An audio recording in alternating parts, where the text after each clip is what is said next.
अयोध्या से चलेगा क्रूज और हाउस बोट। श्रद्धालु सरयू में कर सकेंगे नाइट स्टे। दिसंबर से जनवरी 2024 के बीच भव्य मंदिर में रामलला विराजमान होंगे। इससे पहले यहां सरयू पर वाराणसी की तरह क्रूज और हाउस बोट सर्विस शुरू कर दी जाएगी। पहला क्रूज अक्टूबर जबकि 2 क्रूज और हाउस बोट जनवरी तक शुरू हो जाएंगे और सरयू में उतार दिए जाएंगे। क्रूज में सरयू की सैर के अलावा हाउस बोट में नाइट स्टे की फैसिलिटी भी होगी। अयोध्या नगर निगम का 2 कंपनियों के साथ MOU साइन हुआ है। पर्यटन विभाग का मानना है कि रामलला के प्राण प्रतिष्ठा के बाद अयोध्या में पर्यटन में कई गुना वृद्धि हो सकती है। ऐसे में क्रूज सर्विस को सपोर्ट करेगी। दुबई में क्रूज चलाने वाली कंपनी ने अयोध्या नगर निगम के साथ MOU साइन किया है। इसमें 18 करोड़ की लागत से 2 क्रूज और 2 हाउस बोट सरयू में नया घाट से गुप्तार घाट के बीच चलाई जाएंगी। अयोध्या क्रूज लाइंस के डायरेक्टर मनोज अरोरा ने बताया कि दोनों क्रूज का नाम पुष्पक विमान जबकि हाउस बोट का नाम कनक महल रखा है। क्रूज यानी पुष्पक विमान का निर्माण दुबई में हो रहा है जबकि हाउस बोट यानी कनक महल का कोच्चि में शुरू हो गया है। मनोज अरोरा ने कहा कि हमारी कोशिश है कि अयोध्या में पर्यटकों को यह सुविधा दिसंबर से मिलना शुरू हो जाए। हाउस बोट में 8 से 12 कमरे होंगे। 20 से 25 यात्रियों की कैपेसिटी होगी। इसमें पर्यटक नाइट स्टे कर सकेंगे। इसका फेयर अभी तक तय नहीं किया गया है। वह पूरी तरह वातानुकूलित होगा। सोलर पैनल की मदद से संचालित होगी। वहीं क्रूज में 2 फ्लोर होंगे। 150 लोगों की क्षमता होगी। क्रूज में पर्यटकों को 2 घंटे में सरयू विहार कराया जाएगा। इसमें 15 मिनट का कल्चरल इवेंट होगा। इसके लिए 900 से 1200 रुपए चुकाने होंगे। पर्यटक को लंच और रिफ्रेशमेंट दिया जाएगा। क्रूज और हाउस बोट में ऑडियो वीडियो सिस्टम के जरिए रामनगरी की संस्कृति व इतिहास से पर्यटकों को रूबरू कराया जाएगा। भगवान राम पर आधारित एक लघु कथा भी दिखाई जाएगी। पुष्पक विमान यानी क्रूज की लंबाई 60 से 90 फीट और चौड़ाई 20 फीट होगी। इसका संचालन सुबह, दोपहर और शाम किया जाएगा। अयोध्या क्रूज लाइंस के अलावा अलकनंदा रोड लाइंस 20 LU में क्रूज चलाने की तैयारी में है। ये वही कंपनी है जो अभी वाराणसी में क्रूज चला रही है। अलकनंदा के क्रूज का निर्माण अयोध्या में शुरू हो चुका है। कंपनी के डायरेक्टर विकास मालवी ने बताया कि सरयू में जो क्रूज चलाया जाएगा वह वाराणसी में चलने वाले क्रूज से अलग होगा। इस डबल डेकर क्रूज में और एडवांस टेक्नोलॉजी का इस्तेमाल किया जाएगा। यह अक्टूबर तक तैयार हो जाएगा। उन्होंने बताया कि गुप्तार घाट के कवर्ड शेड में लग्जरी क्रूज का निर्माण किया जा रहा है। इसकी लागत 11 करोड़ है। लंबाई 25 मीटर और चौड़ाई 8.3 मीटर होगी। जो होगा उसकी 16 सदस्यीय समिति बनाई गई जिसमें आप भी हैं। किस तरह का कार्यक्रम है, कब तक आयोजित होगा, कौन कौन लोग शामिल रहेंगे इसमें? देखिए, ये महाराष्ट्र के फॉरेस्ट मिनिस्टर और वहाँ की सरकार ने जो विशेष लकड़ी चाहिए थी इन प्रोग्राम के दिव्य भव्य राम मंदिर के दरवाजों के लिए कि उसको वहाँ सागौन की वो वहाँ मिली है। उन्होंने उसको अपनी तरफ से मंदिर को भेंट देने का एक योजना बनाई है। मेरी जानकारी जो आई है, कुछ लोग आए थे महाराष्ट्र से और उन लोगों ने बताया कि वो लकड़ी के ट्रक वहाँ से रवाना हुए हैं और वो अयोध्या आ रहे हैं।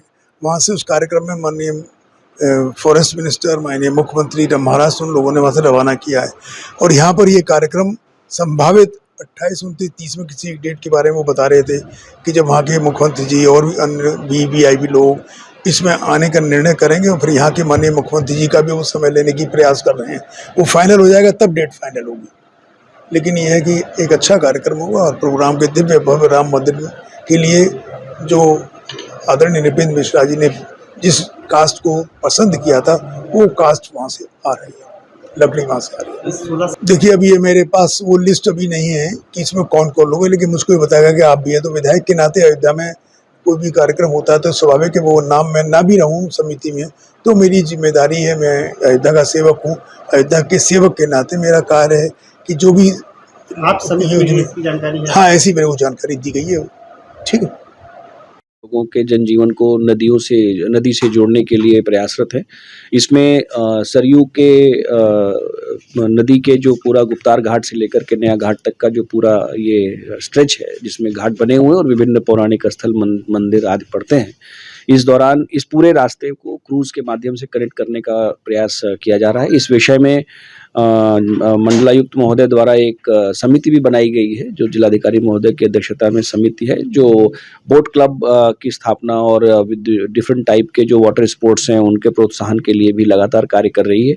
इस विषय में कई सारे अनुबंध हमारे ऑलरेडी हो चुके हैं। एक जो विकास मालवीय हैं जो जिनके द्वारा अभी इस समय काशी में बोट का संचालन किया जा रहा है।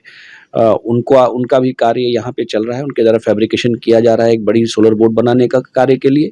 अयोध्या क्रूज लाइन करके एक संस्था है जो उनके द्वारा भी यहाँ पे जो क्रूज चलाना है और जेटी बनानी है उस कार्य को परिणत की जा रही है, निर्माण कार्य चल रहा है।